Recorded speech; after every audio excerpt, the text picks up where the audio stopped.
If success is this lagging indicator of commitment now, how can you be sure that you are paying your dues? The best-selling author and host. The #1 health and wellness podcast. On Purpose with Jay Shetty.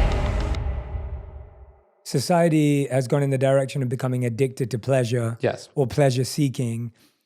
Where, from the Stoics' perspective, why did we even ever go down that road? Like, why did we leave wisdom and self-control? Or did we never have it at all and we've always been trying to balance it? I guess that's the big question is like, why do we take something that we like too far? Yeah. Right? So the Epicureans would say like, look, drinking is great, but if you have a hangover the next day, was it actually so great? And so, if you push the pleasure too far, it becomes not pleasurable. But in the moment, that feels very far away, right? Like in the moment, you want the thing now. Obviously, sex is this thing for people. It's like the thing you're attracted to in this moment, you're not thinking about the shame or the regret or the consequences or the pain or the loss or the grief. You're not thinking of all those things. You're just thinking of right now. So I think a big part of this is where the wisdom comes in, the ability to step back and go, what am I going to think about this after I get it? What am I going to think about this later? And realizing that your mind is very good at tricking you. Just as your mind often tells you like, stop, you're too tired, you can't go any further. You actually have a lot less left in the tank. Your mind also tells you, you need this thing, you won't regret it, it's amazing, whatever. Yeah. And it's really good at putting those blinders on. And so part of, I think, any meditative practice, any philosophical practice, any journaling practice is being able to argue with yourself a little bit, to step back and have that conversation about, well, is what I think about this true? Is the story I'm telling myself about this true? I think nowhere is this more important than for like ambitious people who have told themselves, I will be happy when I accomplish X, right? Like of all the things we need to be most disciplined about, ambition is one of them, because it tells you this lie that after I become a New York Times bestseller, after I make $1 million, after I get a gold medal, then I'll be good. My parents will be proud of me. I'll be happy. Then I can relax. And you have to have the perspective, the wisdom to go, was that ever been true ever in my life before? Has that ever been true in history? Yeah. And then go, oh, okay, no, I can't tell myself that lie. That doesn't mean you don't work really hard to do stuff, but you're not doing it under the false pretenses that it's going to be conditional to your happiness. Yeah, but there's a part of us that, and I love what you're saying, but there's a part of us that always believes that we are the exception. Yes. That we will know how to spend money better. Yeah. That we'll know how to have love in our life better. Like we won't be the one who fumbles off the edge of a cliff. Like we're smarter than all our friends, even if we don't say that. We're wiser than the people who came before us. And that's ego is the enemy. But of course, like that idea, I think, is what misleads us so much. Yes. Yeah. It's like, okay, you're on the medal stand, you've just won the gold medal, and you're not feeling happy for yourself. You're thinking, well, I could have done it faster. You're thinking, oh, I got to do it again, right? Even in that moment, you're not able to think, I'm doing it to myself right now, what I will be doing to myself in the future. And that's this sort of insidious thing. And you can understand why from an evolutionary perspective, it drives the species forward. But you can also see the immense personal cost that it inflicts on us because it never allows us to be present or content or happy with what we have in that moment. And so I think, again, people think discipline is I always push myself to do better, do more. Discipline can also be curbing that very impulse, right? Like ordinary people, when we're talking about discipline, what we're talking about is getting off your butt, working out, resisting eating candy and eating nutritious food instead. It's, managing your screen time. But I think for a lot of more disciplined people, or for people who have tasted the rewards of discipline, you have to learn how to be disciplined about discipline, which is maybe the highest level of the whole thing. Yeah, exactly. Now we've started talking about discipline as a tool to achieve daily or weekly, monthly, yearly tasks. But you're actually saying that we need to go back a bit. Like, how would you unpack that for how you're defining discipline there? Well, it's like, what's the #1 cause of injury for athletes? It's overtraining, right? So like, yeah, you're ordinary person. It's like, you're not training enough. You're not working hard enough. Yeah. But then at a more elite level, at a more accomplished level, actually the trouble is, hey, the race isn't for 6 weeks. Like, do you want to peak now, or do you want to peak at the right moment, right? Or this is just a practice session. You don't have to go all out. Or, it's a long season. Are you prepared for that? And so, discipline has to be balanced with sustainability, with rest, relaxation, recuperation, recovery, all these other things. And that requires kind of a spiritual discipline on not just, hey, I can run an hour without getting tired, but like, can I stop myself from doing that? Yeah. That's not what I should be doing in this moment. Yeah. And what I like about that is that I feel there's different phases and stages. Like in the first 2 years of my career where we would have met in New York, and we went on a walk once as well, I think. And we were walking around the city, and I remember talking about a few of these themes, but it was at that time in my life, I was working probably 18-hour days. Sure. Because I had to, in order to kind of break through that first level. Yeah. I was still disciplined in the sense that I would make time to eat to some degree and meditate, and I would make some time to do a few things of rest, but generally I was working 7 days a week, 18 hours a day. And I'm very grateful I did that. I don't look back and go, oh, I wasted 2 years. It was brilliant. But then in the last couple of years, I've taken my evenings back. And so I don't work after 6 p.m. It's just a rule. I don't want to work. I don't want to be on the phone. And I was talking to a friend, and it's exactly what you said. He was saying to me, he was just like, well, don't you get less done? And I was like, no, I get more done. Sure. Because I know how much I have to get done. I'm far more attentive and focused. And then I'm not working at 9 p.m. when I can rest and recuperate. And now the next day I'm better for it. And so I hear that idea that is also a discipline, although it could be seen as you being lazy in the evening. And I think it's the question of, well, is it easy for you to do that? Yes or no, right? It's hard. It's actually harder for you, I imagine, to say I'm stopping at 6 than it is to say I'm going to work all night till I fall asleep at my desk, right? Like, I could do that. Yeah. If my wife's not around, I could work every weekend and evening. Yeah. And also it's realizing that you have multiple things that you're trying to do simultaneously. So yeah, sure, continuing to work 18-hour days may help you continue to advance in your career. But if one of the other things you're trying to work on is to stay married, or to better yet, have a happy marriage, or you have children, or you have your health, or whatever. Like you were telling me before we recorded that you got in at 3 a.m. last night. Let's say you're a person who always wakes up very early. Like I'm a person who wakes up early. Yeah, same. But then I also have to understand that sleep is a discipline.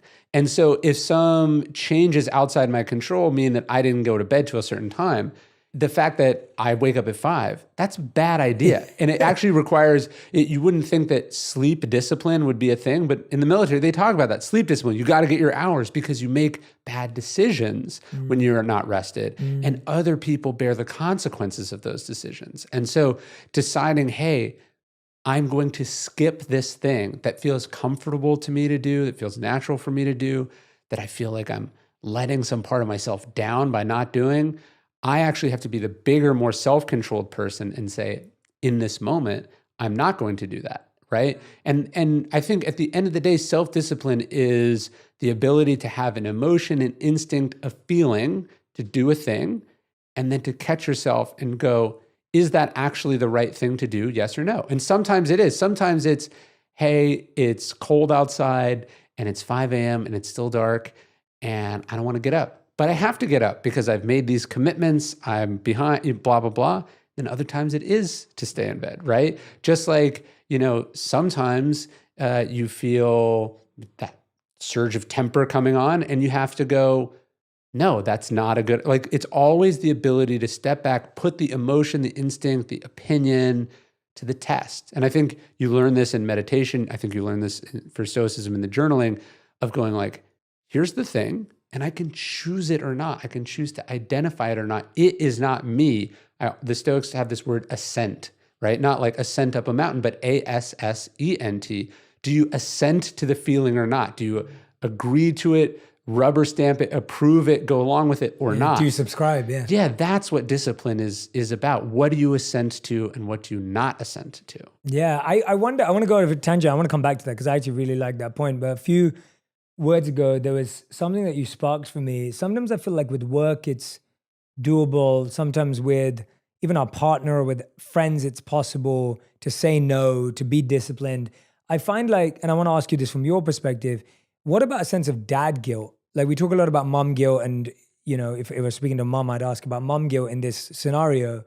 But from a dad guilt point of view, like you're a dad, I see you wanting to be a good dad, and you're very involved with your kids, but at the same time, you're a writer and you're in a bookstore and you're doing activist work. Like there's so many things that you do.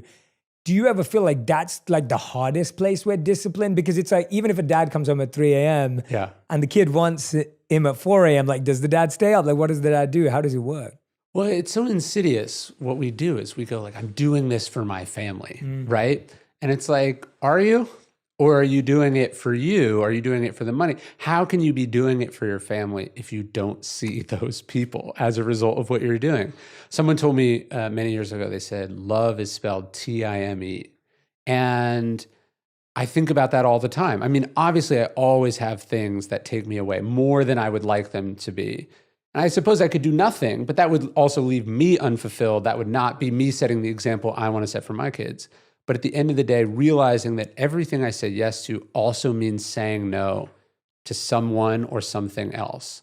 And in some ways, I try to use that dad guilt a little constructively. I try to go, okay, this person's asking me to do this thing, or this person's offering me money to do this thing, or this is some cool opportunity. They want me to go hella skiing in British Columbia or something. And I go, I don't want to say no to this cool opportunity. I don't want to miss this memory. I don't want to hurt this person's feelings. Then I go, but I am hurting a person's feelings. I am saying no to a memory. Like I am taking something away from someone. And that person is a 5-year-old, and they're going to feel it far more deeply. Someone else will take my spot on that plane to British Columbia. No one will spend that time with my kids. And so I try to use that guilt constructively in the sense that I'm reminding myself always that saying yes to one thing means saying no to something else, and that conversely saying no means saying yes, right? And that I always, as much as I can, I want to be saying yes to the things that actually matter to me, and I want to be putting my money where my mouth is. It's like if someone looked at your calendar, you say you put your family first, you say family is important, blah blah blah. But then if I looked at your calendar, what would it show, right? If there was a custody hearing, or, if you were being investigated, if you were being audited, what would the receipts show? Do you actually value them? Do you put them first? And like, it should be pretty obvious whether that's true or not. Yeah, no, I have an exercise in Think Like a Monk where I ask people to do their time audit for the week. And it's literally that, where it's like, and it's against your values, because someone's values may be different, but the idea that your bank statement and your schedule show your values more than what you say. Yes. Right? The words that come out of our mouth are not actually our values. They're our aspirations. Yeah. Those are the values you wish you had. But the values that actually go, what do you spend your money on and what do you spend your time on? Like, that's far more what your real values are.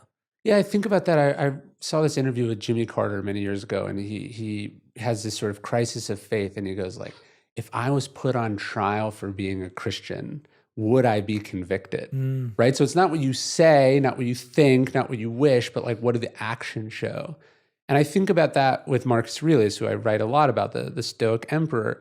Like, he never identifies explicitly as a Stoic. And one of his translators says, he never even says the word Stoicism like in his writings, but he's considered this philosopher emperor, and he probably still would have been even if his writings had never survived, because the deeds are there. There's a Latin expression, acta non verba, like deeds, not words. And so you have to always think, not what do I write about, what do I think about, what do I want to be true, but what do the actions show? And no one is perfect, and I think anyone auditing themselves there's going to be some disappointments, but you want like the big statements of priority to be there. And to go back to the idea of guilt, when you're looking at it, you shouldn't like whip yourself and feel, but you should be like, okay, this is not painting the picture that I want to paint. And that you're lucky enough in that moment to catch it now, not when you're 80, not on your deathbed. You've caught it now. And so what changes are you going to make to get closer between the ideal and the reality? Yeah, absolutely. And something that's interesting that's coming out from me here is that pretty much everything we do every day can be defined by thinking, feeling, and doing.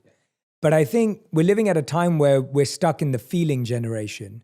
So we do things because we want to feel a certain way, but then when we feel things, we don't know what to do with it. So I'll give an example of what I mean by that. If we feel guilt, most of us don't know how to shift from that feeling into thinking and doing something different in order to not feel that guilt again. Yes. And if we want to feel happy, we just try and feel happy, not realizing that you have to change your thoughts and what you do in order to feel happiness or whatever it may be.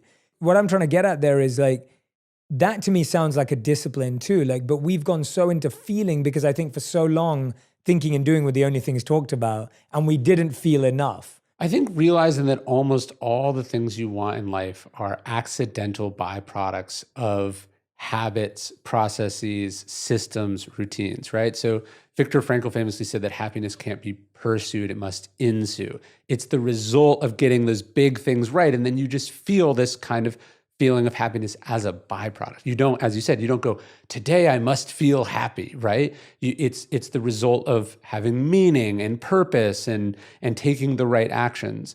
And so people sometimes look at the books that I've written and they're like, what, like, how did you publish so many books? And it's like, publishing is not what I think about. I think about writing. I wake up every day and write, and the accidental byproduct of that is the publishing, right? And so good habits, good routines, like if you want a happier home life, it's like, are you spending more time there? Are you, how are you setting up systems or processes that the result is that outcome, right? You control what you put in, the outcome happens or it doesn't happen. And I think so often we just, you're right, we just want the feeling. And so we try to cheat it or steal it, or we feel guilty that we don't have it, when really you could start small right now and just get yourself closer to it.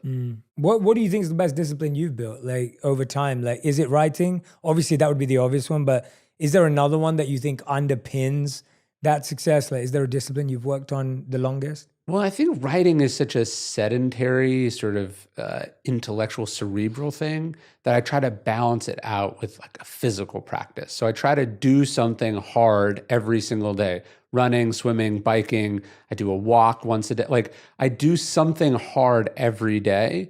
And part of what that is transferable back to the practice, right? Because again, it comes down to you don't want to do it. It's hard. It's not going the way you want it. But you've cultivated the muscle of being able to push through that. Like there's lots of claims about the health benefits of cold plunges, and they may or may not exist. That's not why I do it, right? Yeah. The muscle for me is the cranking of the knob, of the looking at the cold plunge at my house and going, it is going to be unpleasant to get in there, but I have the ability to force myself to do that. That's the muscle that you want to cultivate. Yeah. And I think, people want to be the person on the other side of that, but they don't realize that the way you do it is by just starting it.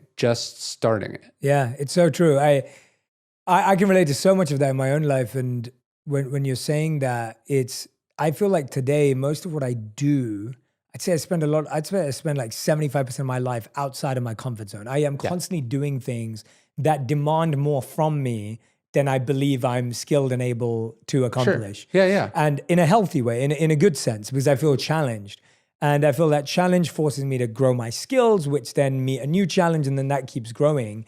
But then I find myself in my personal life often resorting to comfort because I need to kind of cushion the amount of pressure and stress. And so it's like this balance. For me, I'm at that place in my life where I'm like, okay, I'm pushing so much. I need my personal life to be super cushioned to some degree. It is interesting, right? We will take, and Seneca points this out in one of his letters, like we'll push ourselves, we'll take risks to succeed financially, to succeed in business, to succeed in our careers, to buttress our reputations. But then we don't want to do it in the other places where most of us would admit it actually matters, right? My favorite passages in Meditations, Marcus Aurelius is like, a better wrestler, but not a better forgiver of faults, a better friend in tight places. He's pointing out how we'll go like, yeah, I'm trying to, like, you'll talk to someone that have this well laid out plan for how they're trying to increase their back squat or their mile time, or how they're trying to they've got these aggressive goals for their stock price, or how many copies they want to sell of this thing, or we have really clear financial and professional goals. And then in our personal life, we just wing it. Yeah, and I'm not saying that I didn't mean that, but I know what you mean. Yeah, I love that point. And I think the point is, like, you have to be challenging yourself in your personal life, also getting vulnerable, getting outside your comfort zone, having the conversations that you like. I think it's because our professional stuff is so much more quantifiable. And then there's other people are looking at it, whereas the other stuff is private. And so we hold ourselves to different standards. And you think about what that costs us in terms of a place you get to in your marriage in 10 years that had you thought more consciously about, or put 1/10 of the focus on. Maybe you could have got there in 1 year and then had 9 years of enjoying it. Yeah, no, that I fully agree with. And maybe I didn't clarify. When I said comfort, I mean more, apart from like my sleep schedule, I have so many routines that are already set up that I try and make my personal life more comfortable, because as in my individual life of my own self-care, because I find I'm pushing myself in so many areas. But I love where you took it to, because I think that's the critical one, right? It's like, what you're kind of leaning towards is most people will become people they don't want to be in order to achieve something. And that external pursuit often does that. By the end of building a $1 billion company or whatever it may be, you end up going, well, I don't even like the person I am anymore, or I've lost the person who I thought I was. Whereas the pursuit of doing it inwardly with your family, with your friendships, the openness that's required, chances are you'll become the person you want to be. Like, chances are you'll become someone that you're proud of being. And I think that's I want to dive into that. That is such a powerful way of looking at it. And you're saying it's because of the quantifiability, which I think there's truth in. I also think it's it's harder.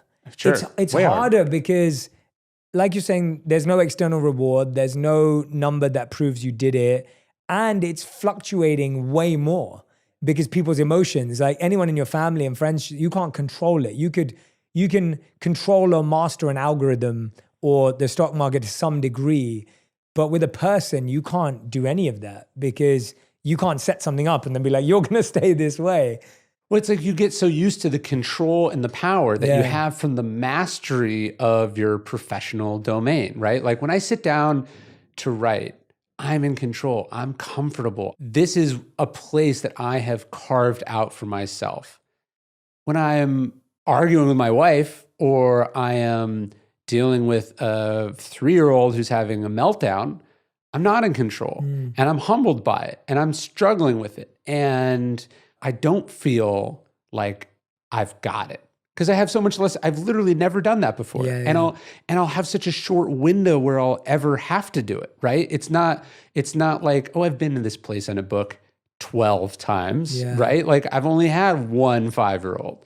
And so, it's just so much more challenging. It's just a much more multi-dimensional, N of one, like difficult thing. And so it's going to demand more of you. And I think it's like, look, optimizing your professional life or maximizing your professional life, very unlikely to improve your personal life. But if you have optimized and maximized and improved your personal life, gotten your house in order, you're going to be better at what you do. Or you're going to care less in some degrees about things that used to bother you so much. And so which one are you going to focus on, right? Because you can be a titan in your industry and then be a total amateur at home, right? And I think I'm going to go where it's easy. And that's the thing. I think discipline often gets applied to the titan in the industry, not the amateur at home. Yeah. And that's how we think about discipline. We think about discipline as what can I achieve through this? Yeah. In an external sense. Yeah, and at least today, that's the language. And you can get away with so much more. If you're really talented, you can be a jerk, right? You can demand a lot of people because you're paying these people, right? Like, I'm not saying you should. I'm just saying that there's accommodations that are made for you. And sort of insidiously, the more successful you are, the more needed you are, the more accommodations you are. But there's none of that in the other area. And so there's some humility required, right? You're meeting equals on an equal playing field, and the discipline to say, like, yeah, I'm going to wrestle with that. I'm going to try to get better. I'm not going to allow myself to do these following bad habits. That takes a certain amount of self-control and focus and discipline. Yeah, I guess one of the biggest challenges with discipline is that we're trying to destroy a habit that we hate. Like there's this idea that it just has to break and go, right? If you have a habit that you don't like about yourself, whatever that may be, it's like you're just, or at least I found when I'm coaching clients and working with people, is that they have this like bitter feeling towards this thing that they have. Yeah. And they want it to go at all costs. But that almost makes you hold on to it harder. Like that makes you grip onto it and wrestle with it more. And I remember when I lived in India, a lot of the time, the analogy that was given or the metaphor that was given to meditate on, because we'd see it all the time, was like snake skin.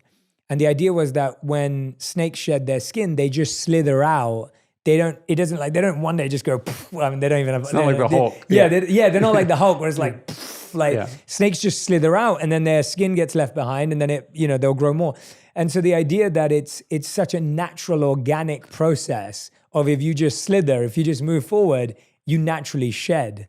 I want to get your thoughts. That's the beauty of process, right? You don't sit down and go, I have to do this right now. What do I have to do today? What are the small steps? And you get great by minor improvements compounded on top of each other day in and day out, showing up day in and day out. And that's the same. Hey, we were fighting like crazy 6 months ago and now things are awesome. Why is that? Because they made a change and you made a change and you made a response and a change in response to their change, and it compounded and now you're here. That work can fall away at any moment. You have to rebuild it. But I think, the Buddhists talk about willful will, like almost the more intentional you are about it. That's the irony too, is we're talking about how, being intentional in your professional life often pays off. Being intentional, having clear expectations, wants, desires in your personal life is harder because it depends on other people, people who are not like you, people who did not sign up for that. And I think one of the things you learn having kids and then also being married is that like, assent in that same sense of like acquiescing to things, adjusting to things. Like I'm a routine person. Kids don't care about your routine. They fall asleep when they fell asleep. And you have to adjust. Like you're no longer the center of the universe. And that is such an important thing that you have to figure out and adjust and accommodate towards. You're the master of the universe here, but that you leave that behind when you walk through the front door. Yeah, absolutely. I was talking to Amar from Yes Theory. I don't know if you know the guys at Yes Theory. Yeah, they're awesome. And we've had them on the show before. But I was talking to Amar the other day and they just released their project, Iceman. I think their documentary, first time, like their feature documentary. But he was talking about this and he was saying that when they built Yes Theory, the goal was like, how can we say yes to things we would usually say no to, right? Like that was the obvious point. And now he's learned that it's equally important to say no. But the part that really hit me when he was explaining it, and I think we both vibe with the idea, he was saying that, and it's something you said earlier, he said, I have to start saying yes to the things I find hardest. And so he was saying that today, no matter how many marathons he's done, no matter how many crazy expeditions they've gone on, no matter how many countries they survive with no money, he said the hardest thing for him to do is sit with his thoughts for 15 minutes. Like he was like, that's the hardest thing. He goes, I don't look forward to doing that. He said, if someone told me to train for something, he goes, I look forward to that. But if someone told me to sit down with my thoughts for 15 minutes, he goes, I don't look forward to it. So that's what I'm doing. And he was saying that's why he's trying to build that. And he was like, that's his new definition of seeking discomfort. Because he said, when people come up to him and say, do you want to build like a $1 million company, $1 billion, whatever? He's like, I can get excited about that. But he goes, I don't get excited about it. Is that a good sense of people finding what discipline is for them? Or how do you see that? I mean, I think restraint is the hardest thing, right? Blaise Pascal in the 1500s said, all of humanity's problems stem from our inability to sit quietly in a room alone. It was hard 500 years ago. It's harder now when you have a cell phone in your pocket, when you could get on a flight and travel anywhere you want in the world, and there's unlimited distractions, opportunities, things to get excited about. Like, it's hard to hold the mind still, to be physically still, or maybe not to be physically still, but have the mind still while the body is in motion. This requires like so much discipline, so much self-control, so much self-awareness, right? Even to understand that it's hard for you, that it's something that you are naturally averse to or avoid, is a step in that journey to getting better at it. Because a lot of people are just doing, and they're not even aware they're running away from something. They're not even aware that it makes them uncomfortable to be still.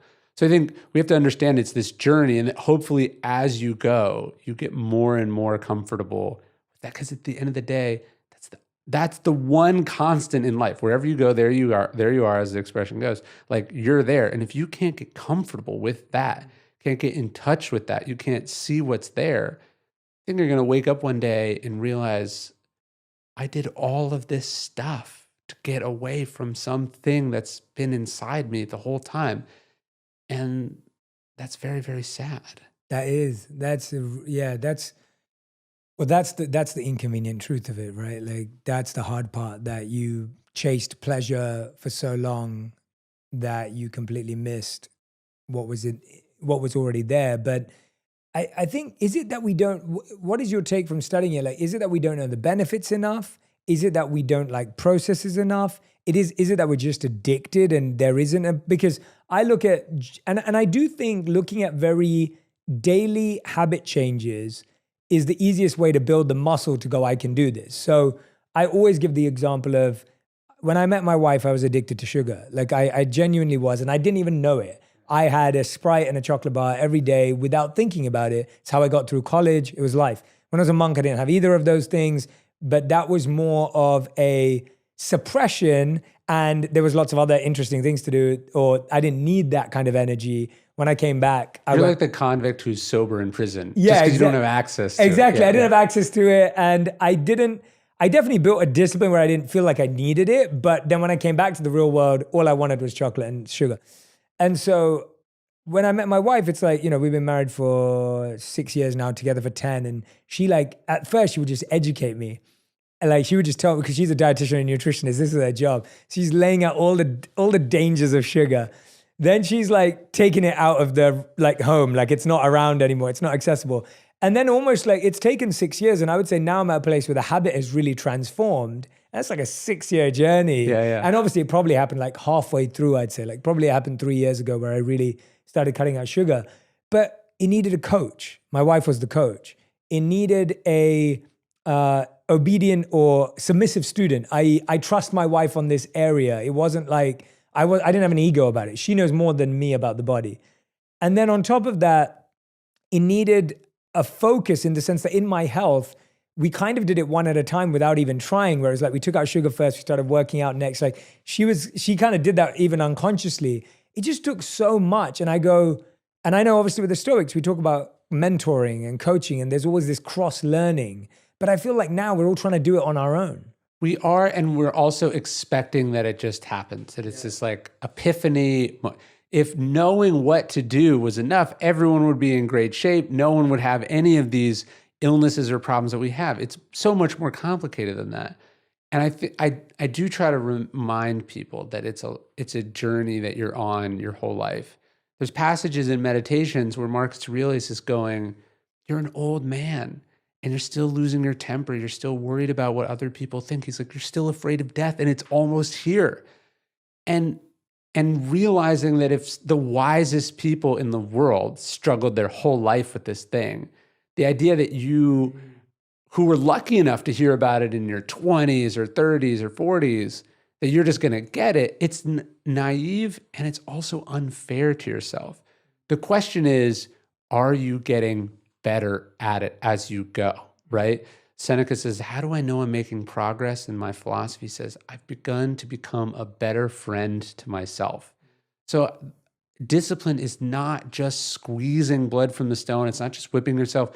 It's hiring a coach. It's setting reachable goals as you go. It's stepping back and giving yourself credit and saying, look how far we've come, man. Like we're doing great, right? It's not just this sort of like in your face, like how are you not there yetness, Yeah. right? It's a journey, and you're not supposed to really ever get there. That it's like the horizon, it's always a little bit further away. And so, I think when we hear discipline, I think we think of like the Marine drill sergeant. Yeah. And it's this kind of transformative, you didn't have discipline and now you do.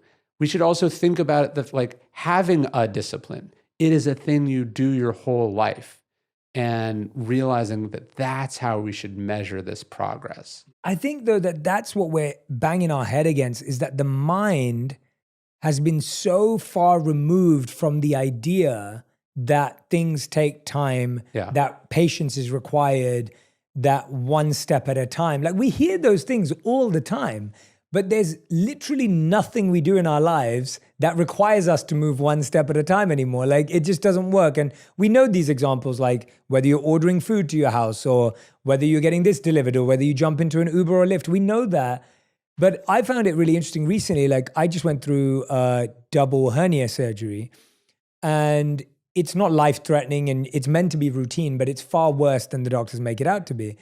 And the journey back to feeling like I can operate normally, it's been 2 months now, and I'd say I'm 75% there. I would say that the first 4 weeks were like learning how to walk again. Yeah. And I have never, ever moved that slow in life in a good way.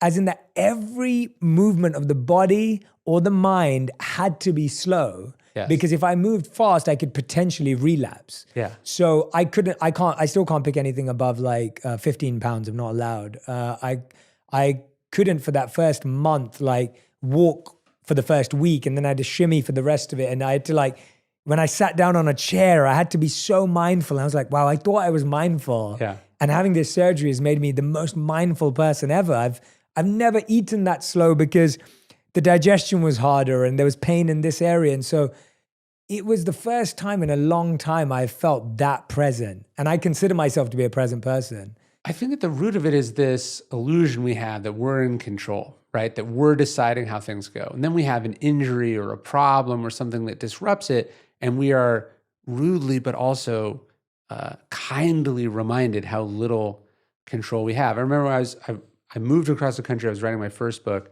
The 2 days before I was supposed to start, I'm riding my bike, New Orleans, I get stuck in the streetcar tracks. I go over the handlebars and I break my left elbow, and I'm left-handed. And so like all of the way that I was thinking about writing this book goes out the window for like 6 weeks. I couldn't get like the adrenaline or the endorphins that I needed just to function as a person. So I had to go on these like long walks. So, I get the news and it's like, okay, I'm not going to be able to work or think for like 6 weeks. This is a total dead loss for me. But then I started taking these walks, like hour, 2 hour, 3 hour walks just around. And what do you know? I start writing the book in my head on these walks. If I had gotten things the way I wanted them to go, it would have been far less advantageous to me than me having to respond to the way they did end up going. So at the core of Stoicism is this idea that we don't control what happens, we control how we respond to what happens. It seems like it's this curse, this human frailty or weakness that like we're not in control. But our superpower is our ability to respond to that, to find good in it, to be made better for it. And you go through this thing and you realize, oh, this is an opportunity to practice all of the things that I ordinarily take for granted, I assume I have. There's this one Japanese Zen master, actually the Zen master from Zen and the Art of Archery. And he's at the end of his life, he's dying, and he goes to like, urinate in the snow, and it's red. He's like bleeding. He's dying, and the students are alarmed. He goes, this too is practice. All of these things that we experience that we didn't want or we thought they should go a different way, they're actually the opportunity to practice the way, or the logos, as the Stoics would call it, in the way it's actually meant to do. If we choose to be present, recognize it, and take that opportunity instead of fighting it or resenting it or wishing it were otherwise. Even I love that point that you made, that even that was practice. Yeah. That is beautiful. Like that's magical. Like that idea that even in that worst scenario at the end of all of it was still practice. And if we could only wrap our hand around that, because I think we still think of practice and performing, practice and arrival, practice in the end. We still see it as separate, and there is nothing that's separate. Like that tree outside that's huge is still growing and being nourished. It's just you don't see it anymore. Yeah. And sometimes what I do with clients is I'll give everyone a seed and I'll ask them to plant it and take care of it.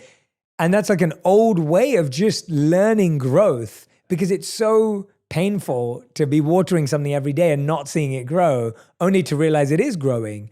Or I remember something they gave us in the monastery was like, they gave us this rope. It was like this really old rope and it was already tied and we were asked to untie it. And it's like most of us spent the whole of the first day we got it trying to untie it and failing. Yeah. Only by like day 21 to realize all we had to do was pull it a little bit every day and hopefully it would unravel because it was so tight. And so even if you sat there all day, you'd go mental and you wouldn't achieve anything else. Right. Yeah. It was the willful will, right? Yeah. It's like wanting it a certain way, needing it a certain way, trying to force it, as opposed to stepping back and letting it be what it is. It's like the way our mind works, whatever is happening now, you will look back on sometime in the future as formative to who you become, right?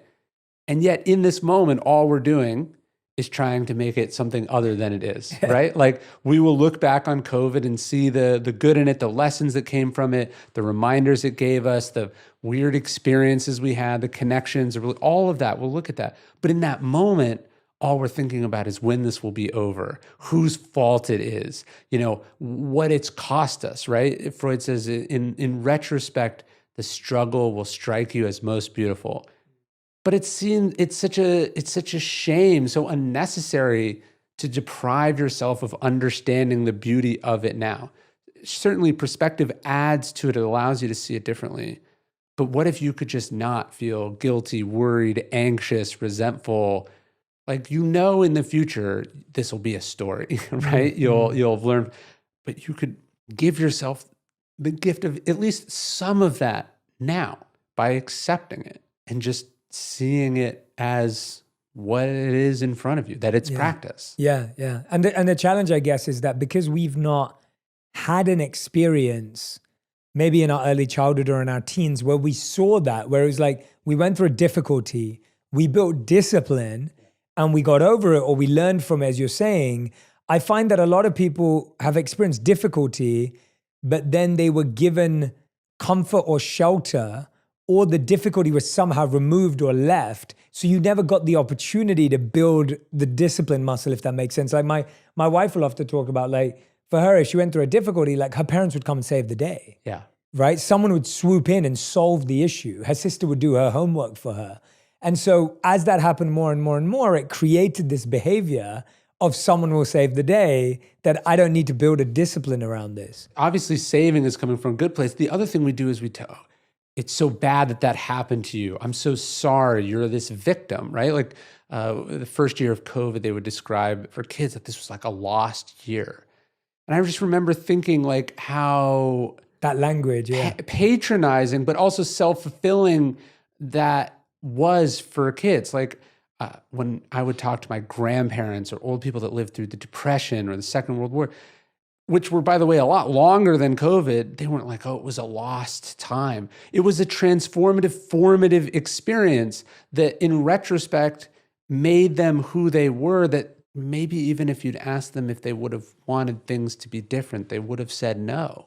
And we have the power to transform whatever we're going through into that thing. So yeah, by rescuing someone, you're depriving them of that thing, but also by telling them that there's nothing in this thing, that it's indisputably, inarguably bad, is to deprive them of the agency, the perspective, the gift that they have in front of them if they choose to see it that way. And we should emerge from this period, the very least, as you said, like if you haven't been through stuff like this before, where you just lived through an event of historic proportions, like you just lived through an event that your kids and your grandchildren, future generations will marvel at, and you emerged unscathed, maybe even improved in some ways. Like you should emerge from this with a real sense of what you're capable of enduring and surviving and adjusting towards. And that should give you a lot of confidence as you wake up and you experience things that are so microscopic compared to that thing. Yeah. Right. And you should feel armed with a certain set of weapons or tools that maybe you didn't have before. Like you've been knocked around and you didn't get knocked down. That's powerful. Yeah, absolutely. And in my own little way, it's like while I was going through my surgery, it was exactly that, where it's like, I can either sit here and think this is the worst, because it did feel like the worst for someone who's active, always on planes and always traveling, always working, to be completely off. And it wasn't even restful because it was painful. Like it wasn't restful time. Everyone's like, we didn't work for a month. It must have been amazing. I was like, well, no, I was in pain. Yeah. But the idea that my mind at the time was like, this is the worst. I hate this. And when's it going to be over, right? Which is the same as COVID, which is the same as anything. Like those are the three thoughts that go through our head pretty much, whether it's surgery, COVID, or anything else that's going on.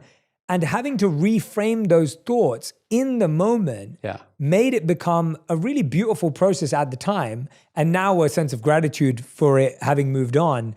But that's what I'm hearing from you is like, you will reflect, well, hopefully you'll reflect afterwards. But there is a bit of reconfiguration that has to happen at the time. Yeah, there's a story about Phil Jackson when he's a coach of the Lakers. He gets this back surgery, super bad back surgery, and he can't stand on the sideline. He has to sit in a chair. And the way they had him sit, it's like a row back. And so suddenly all the things that he's comfortable with as a coach are not possible. He's not able to pace the sidelines, get up in people's faces, intervene, direct people. He just has to sit back and he has to watch. It's like the antithesis of his coaching style. And yet, and he's a sort of a Zen Buddhist sage guy, he realizes that this is practice. That he realizes that now the team's having to come to him. Now the team's having to solve some of the problems. He's having to explore a different way of communicating. He's having to communicate verbally better than physically. It's a way to change, adjust. He's forced to do it differently and thus learns some things he wants to continue doing differently, now realizes he was taking for granted certain things that are actually super important, right? And so you can always take from this, like it's this forced lifestyle experiment. Just see it as that, right? Like COVID, the biggest forced lifestyle experiment in human history. Things that people said were impossible had to become possible. Remote work, e-commerce, all these things. And then you want to throw that away by saying, I can't wait for things to go back to normal. Right? It's like normal is what caused this, right? Normal was you before you learned the things that you learned in that intervening time. And for COVID, for Phil Jackson's back surgery, insert whatever disruptive event you're undergoing in your life. Yeah. You don't want things to go back to how they were. You want them to go to a new place where you have the old perspective and the new perspective fused into something new.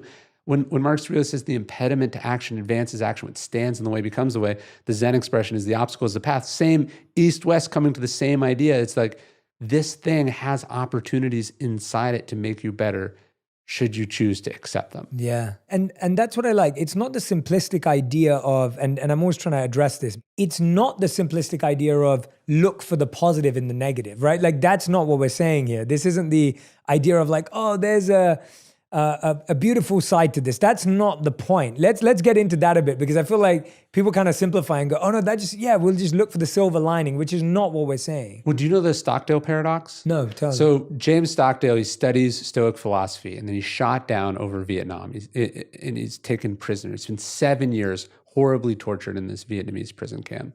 Afterwards, he's speaking to Jim Collins, who writes Good to Great. Yeah, Good to Great. Yeah. And he formulates what becomes known as the Stockdale paradox. Jim Collins says, who has the worst trouble in the prison camp? And Stockdale says, oh, that's easy. The optimists, right? The people who thought, I'm going to be out by Christmas. I'm going to be out by the spring. This isn't going to be hard. When Stockdale's parachuting into this camp, he says, I am leaving the world of technology and entering the world of Epictetus. He says, it's going to be 7 years at least.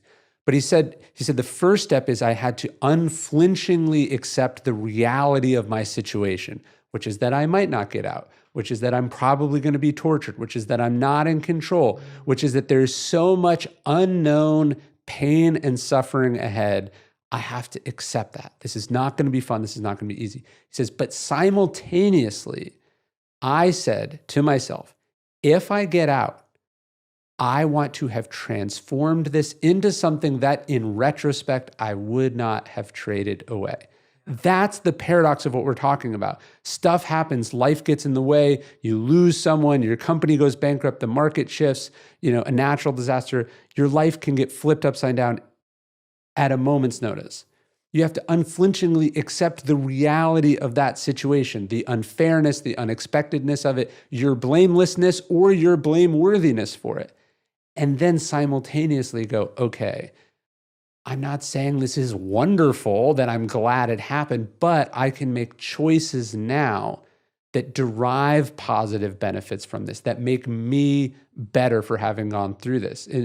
I was at the beginning of the pandemic in the middle of opening this bookstore. I'd sunk my life savings into opening this bookstore that by the time it was ready, it was impossible to open. It was looking like this enormous failure, mistake, like albatross around my neck. And I wrote this note card to myself, and I have a picture of it because I wrote it to myself. I was thinking about it every day, and I took the picture in front of the bookstore. And I just wrote to myself, I said, 2020 is a test. Will it make you a better person or a worse one? Right? I have no idea whether the bookstore will work. I have no idea where things are going. I have no idea what life is going to look like. What I control inside that is I emerge from it a better person, right? More community-minded, a better spouse, a better thinker, a better writer, more patient, more self-aware. Those are the things I control within it. And so when we say the obstacle is the way, we're not like, oh, it's great this terrible thing happened to me. But you're saying what I took from this terrible thing, or maybe you're trying to strip the labels altogether, but you're saying what I took from this was positive I made from it. That's the paradoxicalness of it. That's a great breakdown. I'm so glad you went into that because, I've heard the example in the same way of when there were soldiers who said, we'll be home by Christmas. Yeah. Their hope was shattered because they weren't home by Christmas. And whereas the people who said, we'll figure out a way to get home, and if we get home, we'll see our family, and that person was more likely to be able to deal with the fact that it didn't happen by this time. And I think that's become our obsession with controlling time. Yeah. Is partly where that comes from, where it's like, we want this done by this time. Yeah. And then whether it's positive or difficult, when it doesn't happen, we're completely demoralized, right? Like it's almost like it's all over just because it didn't happen by an arbitrary date. Well, you're setting yourself up for disappointment or frustration or resentment or despair by attaching to an outcome that's not yours. If you get lucky, sure, you'll feel wonderful. But if you work for years on a book and success or failure of it was, did it win awards? Did it sell lots of copies? Did your parents read it? Those are things that are not in your control. But if it was, I understand this better than when I started. I am more confident than I was when I started. Like I said something, I got on the page what I thought only in my head at the beginning, right? Like when you move the outcome or the goal to something that's up to you, you'll always win. And I think that's what wise people do. It's not that they're not ambitious. They are ambitious, but their ambition is things that are up to them. And so when Marcus is saying better wrestler as opposed to better philosopher, better friend, whatever, he's shifting from like this external societal driven thing to this internal thing that he controls, that he gets to judge the success or failure on. And it's not so quantifiable either. It's something deeper, more human, more connected. And so as you shift that, not only do I actually think you do better work, but you are increasing your chances of feeling good about yourself at the end of that. Yeah. And I think the challenge, Ryan, though, is that today we want both, right? We want the feeling of, I did something that was true to me and it resonated with a lot of people or whatever that means, right? Like, and I feel like that's where everyone kind of gets stuck because it's like, especially when people watch people do what they love and it gets received well, it's like, oh, well, I want to do that too. Where do you think people go wrong in that journey? Because like, what are the mistakes we make on that path? Because I feel like that's pretty much where people are headed. Well, yeah, I mean, I think we're sometimes not honest with it. You're like, I want this album to be true to who I want to be, my artistic expression, blah, blah, blah. That's why you made all these sort of individualistic decisions. But deep down, you have this sort of secret lie, which is that you're actually judging yourself on where it lands on the Billboard charts, right? Yeah. So that's the worst of both, right? Because you're not going, well, what do I need to do to be commercially successful? And I'm consistently judging myself on whether it was commercially successful or not. You've set yourself up for maximum disappointment. But if you can say, look, here, my goal is to do my absolute best. My goal here is to get to the truth of what I'm saying, to express what's true inside here. And that's what I'm going to focus on, and I'm not going to waste any time on these other things. I actually do think, I'm sure you found this, is that does make better work. It makes truer work. It makes more authentic work, more relatable work. It actually does make a better product, but only if you are fully and honestly and deeply committed to doing it. It can't be like, I'm making the charitable donation, I'm doing it anonymously, but I still hope everyone sees how wonderful I am. Yeah. You know what I mean? You can't have your cake and eat it too. Yes, exactly. And I think it goes back to what you were saying a few moments ago, where it's like, you have to accept the reality, which includes your own intention. Like, I know that I like creating things that are true to me, but are commercially successful. That is important to me, is a value of mine. And I'm okay with that. Yeah. Because I don't want to lie about those things to myself at all, because I enjoy the idea of creating thoughts and ideas that can affect lots of people. Like that is something that gives me a sense of feeling that I've understood an idea and been able to communicate it well enough. I guess what I'm saying is that it comes back to what you were saying at the beginning, that I don't set out to write a commercially successful book or launch something commercially. Like, that isn't what I set out to do. Set out to understand, articulate, communicate with myself, and write an incredible book. And then that leads to that. But at some part of that process, you have to think about the sharing of it. Yeah, of course. And I've learned a lot from you in this regard. Like, you're not helping yourself or your ideas by rejecting what makes them accessible or shareable, or turning your nose up at this tool or that tool. Like, look, like when I want to learn about an idea, I want to read long form books about it. That's the medium that I'm comfortable in. I don't think TikTok, but millions of people do think TikTok or Instagram. And to turn your nose up or close your heart off to those people because they're not like you is not just snobbish, but if you actually care about the ideas, it's selfish. And so I don't think they're mutually exclusive, but I also think if you're on those platforms and you're letting the algorithm decide what you do and don't do, Correct. You are sacrificing the whole reason you became a creator in the first place. Correct. Absolutely. And I think that's the balance, right? It's like there's people who just completely sell out for the algorithm.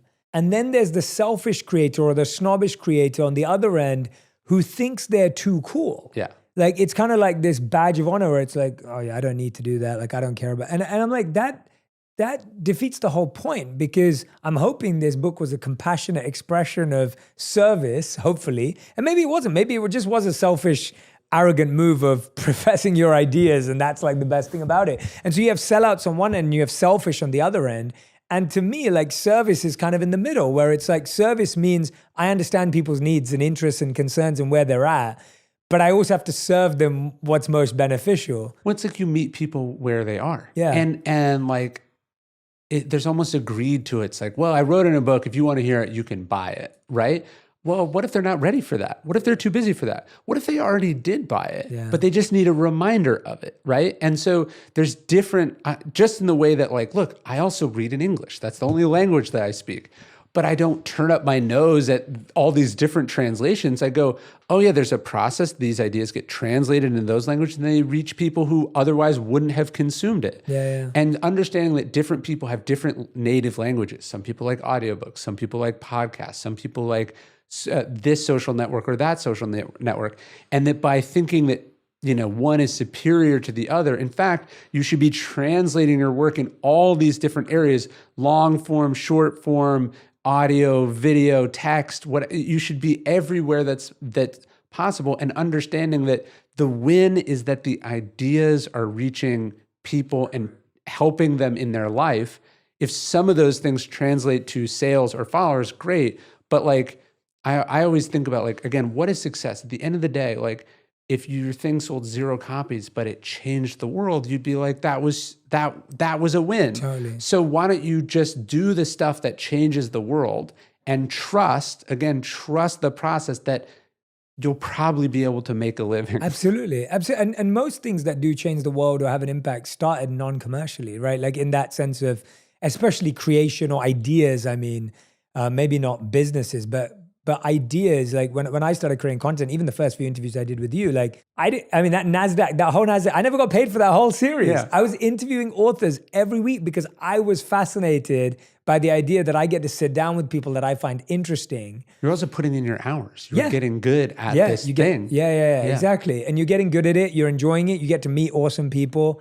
And even when we did the show at HuffPost, I was leading the show of what kind of show we wanted it to be. It wasn't like it was already set up. And so, I look back and I think like all stuff that had an impact and grew was always from that deep intention, pure intention of, I want to create something that will hopefully help people have these conversations. And that was what it was for me. I felt when I started creating content, there were so many people who had deep, thoughtful conversations offline, but there was no spaces online really to have those, or there wasn't a piece of content you'd send to your friend and be like, did you see this? Like, have we talked about this? And I wanted to create an excuse for people to have more meaningful, thoughtful conversations based on ideas. I mean, look, I think at the end of the day, it's like you create a lot of value, and if you can capture a small percentage of it, you're good, right? Like I think about Craigslist, like the vast majority of stuff on Craigslist has been free since the very beginning. Yet Craigslist still makes $1 billion a year in revenue. Like when you create a lot of value, I create so much content, and like the only part that is not free are the books, right? And the books fund that work, and then that work also funds the books. It's you're creating kind of a flywheel of stuff. I was thinking about one of my books that hasn't sold as well as the other books. Which one is it? Lives of the Stoics is different than my other books, but I personally use and then also have reused stuff that I learned while writing that book almost every single day. So like the monetization, to use that word, the value creation there was a personal one. And the book is done extremely well by like any sort of standard, but like the primary beneficiary was me. Yes. And again, whatever you're doing, you can say, look, the primary beneficiary of this is me having gone through it, changing, developing, learning. And then the byproduct is that I paid my rent, or that like, this happened, that then you've won, and all the stuff that's out of your control is the extra. Yes. That's where you want to be. Yeah, I can agree more. And that requires just so much.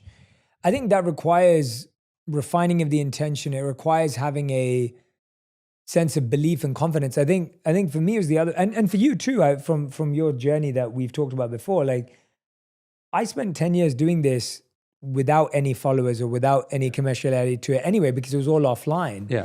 And it was speaking to rooms of 5 to 10 people if they showed up.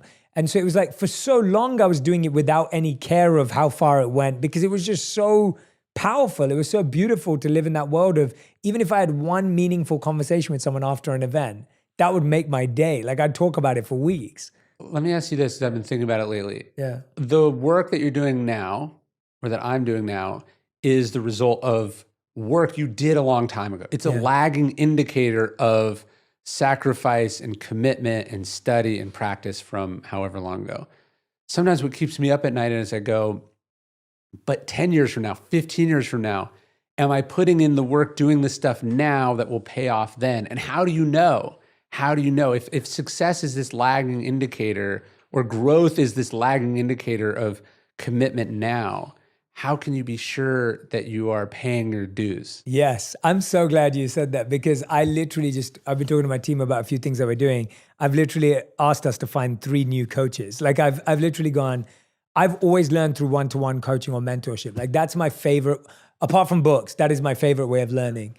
And especially when it comes to self-transformation. So I love ideas through books, but when it comes to me actually changing, I'm better when I'm working with one person and getting mentorship or coaching. So you're thinking about who are your teachers to get you to the next level, a level you might not even know exists yet. Correct. And so I'm trying to identify those people right now. So when I was a teen, I was reading Malcolm X, Martin Luther King, Steve Jobs, right? Like, well, Steve Jobs a bit later actually, but Martin Luther King, Malcolm X, like that's who I was reading at 16 years old. Sure. They were hugely formative in my ideology in so many ways. And then in my 20s, obviously I lived with the monks. So that was hugely that. And then went to public speaking school when I was 11 years old. So that has lasted far too long and needs to be refined again. And so, yeah, I completely agree with you. I look at all the skills I have today and I go, where do they need to be refined? Yeah. And then I look at, well, what are the things I'm missing out on because I'm not exposing myself. Now, I do think that I do find having the podcast very fortunate because I do get to sit down with a lot of people that I seek mentorship from in an informal sense. And then I can be like, oh, well, I'm really going to do a deep dive on that person's book. Or like Gabor Mate was just on. Yeah. He's amazing. Like, you know, and people have known about him for a long, long time. This was the first time I interviewed him, but I'm like now doing a backwards reading of all of his books. Sure. And so I love that, you know? Yeah. It's like, what rabbit holes are you falling down? What sort of new, it's like a great athlete is like, well, what am I adding to my game this off season? Totally. And like, how do you not get complacent and coast? Because you could be coasting for a long time and not realize off your lost skills, that your skills or your speed is slowly decreasing before it, and then it's too late. Yeah, that's such a good point. And I think the thing that hit me there, what you just said, is just, it's also what skills do I need that I'm not trying to see the results now? Yes. Like what is something I'm happy to let kind of simmer and build and just organically grow rather than like, I'm going to learn this skill because next week we're going to launch this thing. Like that's not what I'm talking about. Well, all the things you were talking about that made you who you were, those were never means to an end because the end was inconceivable, right? Like none of it didn't even exist. Absolutely. But somehow it was the perfect like training montage for who you became. And how do you make sure the montage is continuing as opposed to this once in a formative thing? And then, you know, every once in a while I'll do a talk and like, it's the person before me, you're like, oh, you've been doing this a long time the exact same way. And you stopped. And you don't want that. Yeah, exactly. And I think partly that's also me allowing myself, at least for me, and I'm only talking about myself, but I think this is helpful for people. I think you have to allow yourself to become different things and giving yourself permission to follow that bliss, as Joseph Campbell would say, because right, for example, when I wrote Think Like a Monk, that was the kind of end and beginning of a new journey in my life. Like I was kind of encapsulating what I've learned of the last 15 years. And then it was like, well, now I'm in a new space. Like I'm a married man now. I'm a business person. I'm so many more things. And so it was almost like me saying, okay, well, I'm going to put this wrapper on this right now. And now my next book's all about love. And there's loads of people going, Jay, like, why are you writing about love? Like, why? And I was like, because I'm fascinated by love. Like, and I'm okay with answering that question of why love. I don't want to continue to write books. I mean, by the way, the love book is full of wisdom I learned during my time as a monk. Of course it is. But the point is that I don't want to be defined by that. And I don't want to limit myself to any human experience because then I'm basically saying I have to be this. And that's what performers do. Yeah. I have to play this character for the rest of my life. And then you get typecast in your own life and you don't let yourself. And I'm like, maybe my next book will definitely not be about love. I know that for a fact my next book's not about love, but I'm okay with that. Like I like the idea of I'm letting myself go in the direction of whatever I want to become because why would I limit it now? When we talked about like, you know, cranking the shower handle, that's a muscle, right? My first book was about marketing. Yeah. I could have sold my next book about marketing, my next book about marketing. I could be still doing that. I could still be speaking about that first book. And when I went to my publisher and I was like, you know, I want to write about this obscure school of ancient philosophy, they were like, what? You know, they were like, how's half sound? You know, they give me half what I got for my first book. But that's that muscle. I was like, I don't care. This is what I want to do. Yeah. And so when you cultivate the ability to do that hard thing, the challenging thing, the different thing, the investing in like being bad at something to get good at something. You think about Tiger Woods, he's changed his swing 3 or 4 times from the ground up. That's the real muscle that prevents you from sort of ossifying or declining. It's the ability to go like, just because I'm here doesn't mean I'm going to stay here. I want to try and do something radically new or different that I hope will work commercially, but I know personally I will emerge better, right? Like let's say that the book doesn't work. I'm sure it will. Let's say it doesn't work, but you're like, hey, my marriage is better as having done it. That's a win from top to bottom, right? And then, you take that with you as you go. For me, writing it, I wrote a completely different book than the one I thought I was going to write. And I wrote it 3 times. And the first time it was too raw and probably too, it was probably too tough a read. And the second time it was too shallow. It was totally not what I would want to do. And then the third time we got the balance right. Yeah. It's funny what you said about earlier, the discipline of trying to get out of doing things wrong, but the discipline of ambition. Once you've had one success in anything, most people grip onto it because now you've had a taste of it. Yeah. And now you're scared that if you don't be that person, you will lose it. And I just wouldn't want to live that way because then you are just acting and not being. It's like what you think that having the success, proving yourself should make you more courageous, less risk averse, because now you've done it. But in fact, the opposite is true, right? This is where courage and discipline are related. It's the opposite. Now you have something to lose. Now you don't want to change, go in a different direction because the expectation is set with the first one. So you imagine how scary it is, Tiger Woods. You're like, you have the best swing in golf, and you're like, but I think it could be better, but I'm going to have to go have a bad swing for months to get to the other side of that. And so the ability to say, I decide whether I'm successful or not the external results. And that's why I'm willing to go down this detour, try things differently, do this. That is that sort of key skill, and courage and discipline have to be related. They complement each other. And it was come from my first book came out, it debuted on the bestseller list, it was controversial. But who I would be today if I continued down that road would be a caricature of that first person, because it would have been a copy of a copy of a copy of a copy. Instead, I went towards something that was interesting to me, which opened up another thing that was interested in, and now, I wouldn't be who I am had I done the safe thing. And so they say all growth is a leap in the dark, right? You have to continually take that leap. And one of the things I hope you learn when you do that is, first off, it's not as scary as you thought. But then sometimes it doesn't work and you go, oh, but I feel great about it. And then it decouples external recognition from the internal process. And then you go, yeah, I just do what I want. I do where it takes me. And a lot of times it works out. Sometimes it doesn't, but it's called being a creator for a reason. You're making something. You're the leader. You're not a follower. Well said. Ryan, this has been so much fun diving in with you. We were talking for ages. I had no idea where the time went, but it's been such a joy just always just getting into it with you. And I hope that everyone who's been listening, I hope you go and grab a copy of Discipline is Destiny, The Power of Self-Control by Ryan Holiday. And of course, any of the other books that we've recommended before on the show. If you love this episode, you can go back and listen to a ton of other episodes with Ryan.